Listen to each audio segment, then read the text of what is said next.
Selamat datang di channel Putra Ruhia. Didn't even get to cross.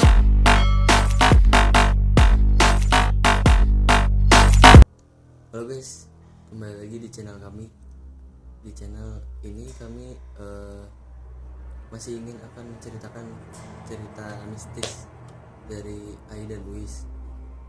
Kebetulan pengalaman mereka pertama kali naik gunung di tahun 2017. Dan kebetulan gue gak bisa ikut karena ada suatu hal. Jadi lanjut aja dari Ai atau Luis.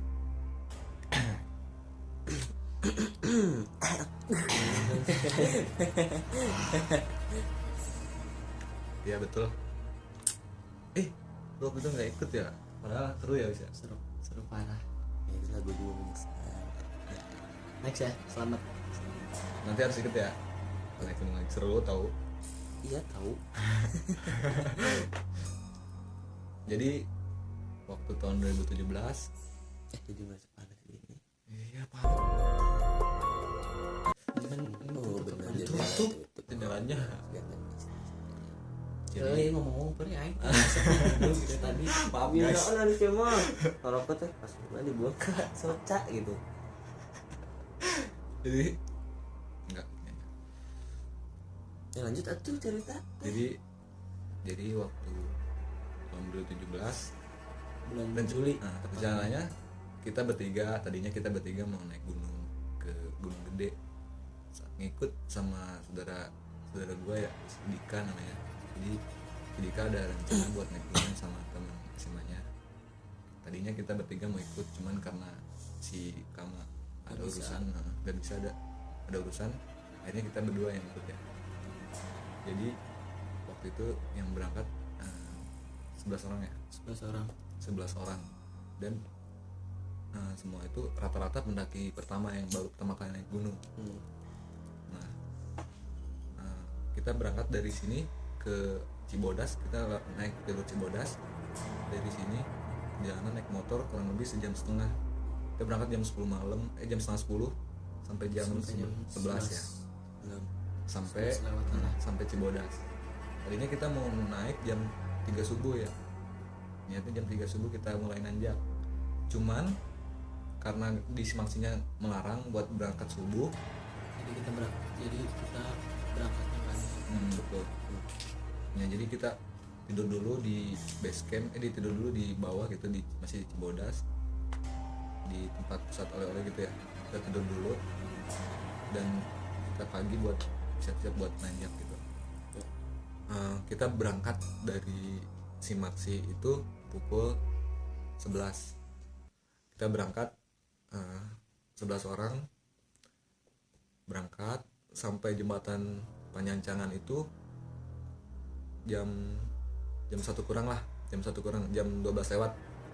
Kita istirahat situ agak lama, istirahat, foto-foto karena view-nya bagus juga kan ya. Jadi kita foto-foto, terus kita lanjut berangkat lagi. Pokoknya perjalanan itu kita banyak istirahatnya, soalnya pendaki pemula gitu. Kita naik sedikit istirahat. Jadi karena fisiknya kaget gitu teh. Yeah. Akhirnya pas nyampe kandang badak itu jam 6-an lah. Jadi kita pendakian itu kurang lebih 7 jam. Iya, karena pendaki kita itu pendaki awam ya, pendaki pemula. Yang rata-rata kalau pendaki itu kalau dari Cimaksi itu paling 6 jam kok enggak 5 jam gitu ya. Paling lama 6 jam lah. Soalnya dia udah berpengalaman. Akhirnya kita nyampe King Badak jam 6, kita bangun tenda buat istirahat. Buat ada rencana jam 3 itu kita summit. Kita tidur. Akhirnya kita tidur bangun jam 3 buat summit. Kita summit 8 orang. Yang 3 orang lagi itu nyusul katanya. Karena udah pernah. Iya kan. Ini kita 8 orang summit dengan 1 orang yang udah berpengalaman. Jadi yang 7 orang lagi tuh pemula ya. Dengan 1 cewek juga kan yang baru. Terus akhirnya kita summit. Pas mau nyampe tanjakan Setan, kurang lebih jam 4:30 itu nyampe tanjakan Setan. Tadinya teman gue di depan Ragil, gue di belakang si Ragil. si Ragil mukanya kaget gitu tuh, kaget kan, bingung kenapa Gil. Dia nggak cerita waktu itu, dia ceritanya waktu udah nyampe base camp pas udah di Simaksi. Dia ngomongnya dia nggak dengar suara kayak singa gitu, dia kaget. Tapi dia waktu di kejadian itu dia nggak cerita, dia diam doang, dia langsung ke barisan ke tengah. Akhirnya gue bingung kan ya, mungkin dia gimana, maksudnya emang dia takut atau gimana. Akhirnya gue di depan, gue yang nonton yang di depan pas mau kutanyakan setan itu. Akhirnya kita nanjak ya, bisa nanjak. Akhirnya sampai puncak itu pas sunrise. Pas sunrise kita di puncak, kita foto-foto kurang lebih lama lah, sampai jam 8 kita turun ke Surken ya, Surken foto-foto. Akhirnya kita naik lagi ke puncak karena emang kita turun lagi di Cibodas. Akhirnya kita ke puncak lagi, terus kurang lebih nyampe Camp Badak itu jam habis juhur ya, jam setengah satuan. Setengah satuan kita ke Camp Badak, kita buat istirahat, buat packing juga buat pulang. Kebetulan temen gua yang 3 orang itu nyusul ke puncak, dia nggak ke puncak. Dia pas kita nyampe dia ngomong, gua bentaran lagi balik kata dia. Akhirnya kita masak-masak, istirahat buat makan juga kan ya, masak-masak. Terus pas jam setengah 3-an teman gua yang 3-an itu pulang duluan, dia ngomong gua pulang duluan katanya. Ya udah dia pulang duluan. Akhirnya kita masih 8 orang nih, kita masih santai-santai buat istirahat lah, buat turun lagi.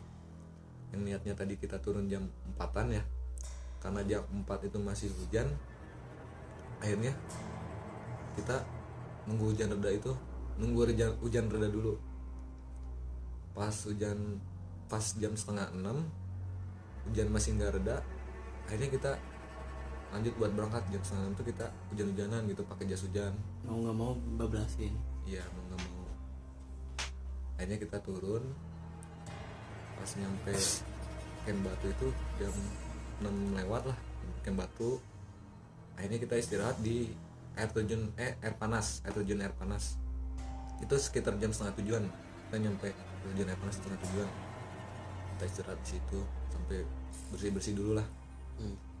Lama kita berangkat lagi terus berangkat lagi. Posisinya tuh saudara si Uwis nih, posisinya si Uwis itu di paling belakang. Yang pembimbing gua yang udah pengalaman gitu, dia di Satu orang ini yang satu orang berpengalaman ini dia belakang, urutan ke-3 dari belakang lah ya, ketiga dari belakang ya, bisa dibilang di tengah lah. Di tengah. Terus gue itu posisinya di depan si Wis di paling belakang kan ya. Si Wis dalam hati, si Wis sejajar mulu sama gue. Ini mah gue mikirnya ini mah si Wis mah Takut kayak gitu. takut Ya. Emang dia kan orangnya penakut ya. Akhirnya gue mikir si Wis mah takut. Ya udah, dia ngomong gini, sejajar aja, dia ngomong gitu. Ya udah Wis, sejajar aja. Udah sejajar. Gak lama lu tuh kenapa sejajar? Karena gue ngerasain hawa-hawa nggak enak. Awalnya gue masih nyoba biasa aja ya, buat nyoba, masih cobain buat berani lah istilahnya. Gue beraniin diri, masih ngerasa nggak enak kata gue tuh. Bang, gue tetap gue paksain, tapi kalau lama-kelamaan makin gak enak banget kata gue tuh. Akhirnya makanya gue ngomong ke si Ai ini, jajar aja, satu-satu jalannya. Ya udah tuh, si Ai sama gue tuh jalannya sejajar. Gue masih coba biasa jalan.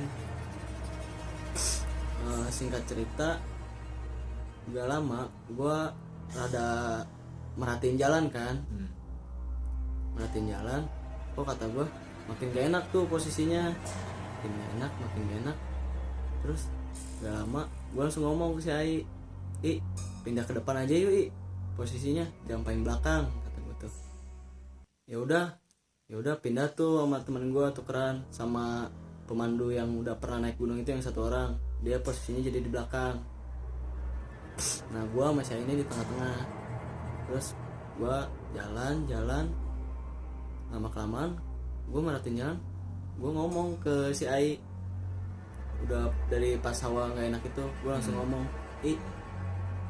di jalan jalannya kok sama ya, kata gue tuh. Ngerasa nggak sih, kata gue gituin. Jadi ngomong enggak ya, biasa aja ya pertama ya, masih gua biasa. positif dulu lah. Kalau Iya. aja gue positif, minimal emang jalannya kayak gini, gue mikirnya gitu. Yang ya mungkin karena awam kali ya, jadi ngerasanya sama-sama semua. Terus singkat cerita lama-kelamaan kok kata gue tetap sama, kata gue jalan tuh ya, jalan kok kayak kesini lagi kata gue. Yang gue bingung tuh, yang gue makin percaya ini jalannya sama, waktu gue nyampe Telaga Biru itu sekitar pukul 11, itu kan udah di bawah ya, udah lebih dari jembatan Panjancangan. Seharusnya dari situ ke Simaksi itu jaraknya waktu nanjak aja sejam lebih lah, sejam sedikit lah. Soalnya kan udah mau dekat itu. Kebetulan waktu pas turun itu pukul jam 11 malam, gue baru nyampe situ. Gue mikirnya ini mah jam 12 lagi, jam 12 juga nyampe. Nah kita jadinya istirahat dulu di Telaga Biru, karena kita pendaki awal, jadi kita nggak tahu historinya Telaga Biru. Jadi kata coba biasa lah. coba biasa aja. Jadi kalau gue ngambil minum di Telaga Biru itu, kita ngambil, soalnya haus juga kan, persediaan habis ya, jadi kita minum dulu di Telaga Biru. Kata teman gue yang udah berpengalaman ya, kata teman gue yang udah berpengalaman, katanya jangan istirahat di Telaga Biru. Cuman katanya sih ada historinya kayak bisnis gitu di Telaga Biru itu. Akhirnya kita kan nggak tahu ya, jadi kita istirahat di situ. Kita dari Telaga Biru itu jam setengah 12-an. Akhirnya kita berangkat lagi setengah 12. Yang gue mikirnya itu jam 12 lewat lah, karena kita turun lebih cepat dari nanjak, mungkin jam 12-an nyampe lah. Taunya kita nyampe Simaksi itu jam berapa sih? Setengah tiga. Yang seharusnya jam 12.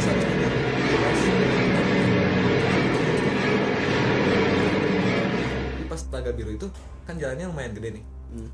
Seharusnya kan dari gede ke yang mau ke Simaksi itu jalannya agak kecil ya, agak kecil lah. Di situ gue mikir dari Telaga Biru itu gede terus, pokoknya Mungkin beda maksudnya jalurnya, kalian lewat jalur beda gitu kali ya. Kata yang pembimbing gue yang udah pengalaman, katanya benar jalannya sini. Di situ tuh center kita tinggal satu ya, itu juga redup. Tinggal satu, redup banget, semua penerangan habis. Jadi pakai flash juga satu orang yang HP-nya masih nyala, itu juga paling cuma 1 meter 2 meter jarak lampunya. Nyampe lah ya. Jadi kita nggak tahu ini bener apa enggak, maksudnya kan emang jalannya teh emang itu doang atau enggak. Iya. Akhirnya ini bener nggak kesini, gue mikirnya gitu. Terus akhirnya pas di perjalanan emang gue mikir nih, benar kata si Wis, ini jalannya kayak ini lagi kayak sama. Tapi gue nggak sempat ngomong gitu, cuman di pikiran aja, jadi nggak mau ngomong gitu kan. Gue mikir oh itu ntar lagi nyampe itu di depan gitu kan. Positif. Soalnya kan buat berani. Soalnya kan di Simaksi itu ada lampu, jadi kalau jauh kelihatan nih putih-putih, oh itu Simaksi. Tentunya lama-lama maju, bukan taunya bulan kayak gitu tuh, cahaya apa gitu kan. Nggak tahu karena udah capek banget atau apa kali ya. Makanya dikiranya udah dekat, padahal masih jauh. Pas nyampe Simaksi itu kita 2:30. Akhirnya gue mikir waktu nyampe Simaksi, kan kita alhamdulillah juga ya, walaupun maksudnya lama, cuman kita alhamdulillah nyampe gitu ya. Jadi pergi aman, cuman jaraknya agak jauh gitu. Jadi pas di Simaksi gue mikir, waktu sebelum mendaki itu gue pernah nanya sama teman gue yang udah pengalaman, udah kayak udah emang pendaki dah, itu disebutnya emang pendaki ahli lah, soalnya dia udah berapa naik gunung. Dia bilang kalau naik gunung itu setiap waktu sholat itu kita harus istirahat. Kita waktu azan lah kita istirahat. Misalnya zuhur itu jam 12 kita harus istirahat, kata dia. Nah di situ gue lupa, gue tuh harusnya pas waktu kayak gitu gue lupa, pas waktunya jam sholat, jam azan, gue nggak istirahat, gue lupa bablas terus. Jadi kita bablas terus, kita bablas akhirnya kayak apes gitu ya. Tapi alhamdulillah sih kita ya kenapa-napa lah, alhamdulillah udah nyampe juga. Apa-apa. Pas yang ya pas udah nyampe Simaksi, singkat cerita aja ya, nggak lama tuh kita kayak cerita lah tentang pas turun dari gunung, dari camp Badak lah, dari camp Badak, cerita apa aja sih yang udah dirasain. Ternyata pas dari turun kita itu, di setiap orang itu kita punya cerita masing-masing. Cerita masing-masing, betul. Nah pas di cerita gue cerita gue dulu aja ya. Jadi waktu pas gue ngomong ke si Ai ini yang soal jalannya sejajar aja ya, jangan sendiri-sendiri kata gue. Itu posisi gue udah ngerasa nggak enak banget itu, situ udah nggak enak parah kata gue teh. Cuman gue coba buat berani-beraniin gitu. Tadinya yang gue mikir emang penakut ya, penakut. Ternyata tuh pas gue di situ tuh, pertama gue belum bilang kenapanya. Cuman gue masih coba buat biasa aja lah, biar nggak ada yang takut lah di yang pas turun itu sama yang lain temen-temennya. Nah gue pas udah sampai turun itu gue baru cerita ke si Ai, mau tau nggak kenapa pas sejajar itu? Ya gue baru cerita waktu di Siak. Nah pas di Simaksi itu gue langsung cerita. Ternyata pas di situ tuh gue ngerasa kayak aduh kan merinding gue sumpah. Gue ngerasain ada orang lagi selain gue di paling belakang gitu. Gue ngerasa banget pas yang udah gitu gue masih coba biasa tuh pas di situ. Nah lu ingat kan nih yang pas gue bilang kok jalannya sama katanya. Oh iya. Nah di situ tuh pas jalan yang sama itu gue coba ngeyakinin kalau jalan itu tetep buat jalan sampai turun aja. Gue bilang jangan ada berpikiran lain dulu deh.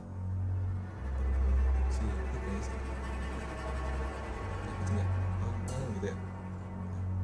Jangan ke distract. Lanjut. Nah, gue waktu pas ngomong jalan itu sama, gue masih coba biasa aja lah, positive thinking gue bilang. Tapi lama kelamaan di situ tuh gue bener ngeyakinin itu jalan tuh jalan yang udah dijalanin terus dari tadi pas turun itu. Nah pas udah nyampe situ, kejadian yang paling gak enak buat gue. Di situ tuh gue posisi masih posisi paling belakang, dan gue awam banget naik gunung, ditaruh posisi paling belakang. Di situ gue ngerasa badan gue nggak enak banget, udah nggak enak lah gitu, merinding parah. Sampai sekarang gue merinding lagi kan ceritainnya. Gue situ gue cerita ke si Ai, mau tau nggak pas habis dari ngomong itu kenapa? Gue cerita, gue ngerasa kayak ada yang ngikut juga di belakang. Gue pas lihat ke belakang itu, gue kan sempat lihat ke belakang sebentar kan, lihat ke belakang. Gue ngeliat, gue sekilas tuh ngeliat, padahal panas tuh ini. Iya, gue ngeliat badan gede, hitam. Gue di situ kita langsung ngomong, kan yang langsung gue langsung ngomong kayak, benar ke depan yuk, beneran. Nah, gue langsung ngomong pokoknya di situ. Makanya di situ pas dari sekilas itu gue ngomong, ini gue merinding lagi cok.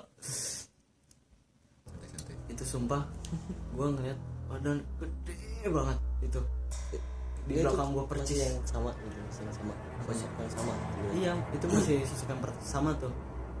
Itu badan gede banget kata gue, hitam kata gue, sebajing ini. Itu gue langsung ngomong si Ai, pindah ke belakang, pindah ke depan kata gue, pindah ke depan. Gue langsung pindah kan ke depan posisinya sama si Ai berdua. Pindah. Nah yang teman saudara gue ini yang Sidika. Ya teman Sidika ini yang udah pernah naik, gue suruh pindah ke belakang. Dia tuh di belakang kan posisinya. Nah udah dari posisi di belakang itu, gak lama dia langsung ngomong, gak tahan di belakang, tukeran lagi, dia bilang gitu. Kata gue gak mau, gue gak mau.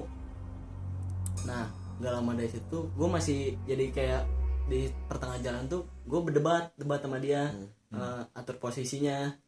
Dia nggak mau di belakang pokoknya. Dia tuh di belakang sendiri. Dia belakang sendiri. Posisinya gue udah di depan dia aja berdua sama si Ai. Tapi gue kekeh pas di jalan itu gue tetap debat, gue nggak mau di belakang. Lah akhirnya ya mau nggak mau gue harus ngalah lah ya, daripada buat debat jadi kacau buat turun gitu.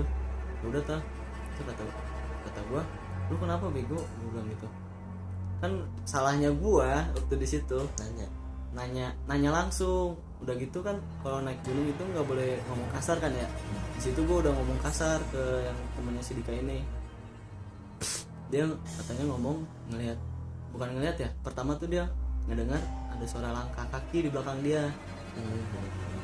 Masih ngedengar suara ada langkah kaki katanya di belakang dia. Kata gua lu kenapa nggak ngomong dari tadi, kata gue bilang.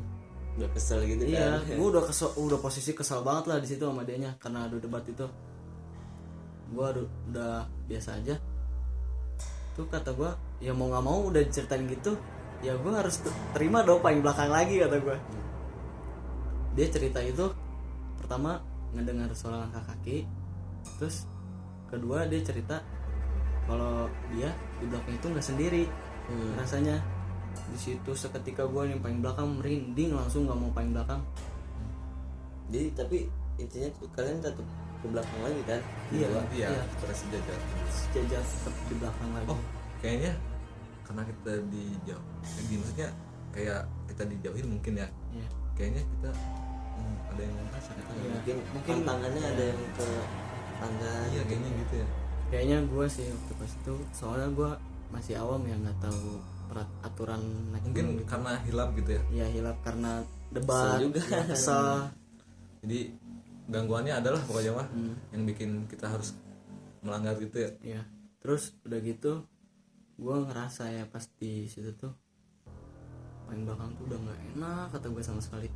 Udah nggak enak banget gue, udah bener-bener kayak ngerasa di belakang gue tuh kayak ada lagi gitu selain gue.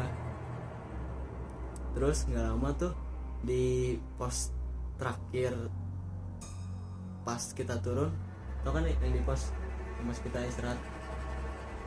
Oh iya, tahu. Ya, di tempat pos itu kita istirahat. Di situ gue ngedengar suara kayak aungan gitu. Gitu tuh. Di situ seketika gue langsung diem. Oh iya. Dari situ gue langsung diem sampai turun diem. Sampai si Maxi diem gue. Gue cerita itu pas istirahat di camp. Di tempat adalah camp di yang turun si Maxi, ada yang tempat camp kita yang pertama itu. Gue di situ baru ngomong gua, karena saking takutnya banget. Jadi itu kalian pas turun itu nginep lagi gitu ya. Jadi nggak langsung pulang kan, nginep dulu di situ gitu. Enggak. Kalau yang lain, kalau saudara gue si Dika, saudara kita yang si Dika itu sama teman-temannya, dia nginep lagi. Dia nginep lagi. Kalau gue berdua sama si Ai langsung pulang. Iya, langsung pulang. Ajan subuh kita langsung pulang. Iya. Kesimpulannya kan udah omongin tadi sama Wis ya, itu kalau mau naik gunung itu pantangannya tuh harus dijaga ya kan. Harus punya persiapan mental, apa lagi ya, fisik, terus sama iman mungkin ya, sama iman gitu kan. Kesopanan ya. Ya kesopanan. Kesiapan Terus harus dijaga gitu. sama kesiapan makanan gitu. Mungkin kalian tuh karena itu tuh karena lapar gitu. Lapar kan. Jadi nih kemana-mana pikirannya gitu. Pikiran tuh kemana-mana. Dan mungkin kesiapan dengkul ya. Kesiapan dengkul. Dengkul Jangan terlalu banyak gitu mau naik. Dengkul, betis. Jadi dengkulnya harus 4 lah. Serangga boy. Amuba anjing. Ya amuba mah. Kalau nggak 4, 2 lah cukup. Dua aja. Jangan banyak-banyak. Iya. Masih tahu kalau ke gunung itu jangan sendirian. Apa? Serem. Cabut. Anjing siapa juga. Iya sih ada aja yang berani mungkin ya sendiri. Ri, ya. Tapi gue mau ngasih tau juga sih kalau di komplek, misalnya nih di komplek kayak gini kan sepi kan. Kalau malam tuh jangan kayak sisiulan atau tendang kaleng gitu. Kenapa berisik? Asik. Tahu anjing. Udah ya guys, Ayo. cukup sekian dan terima kasih. Bye bye. Dadah. Didn't even get to cross.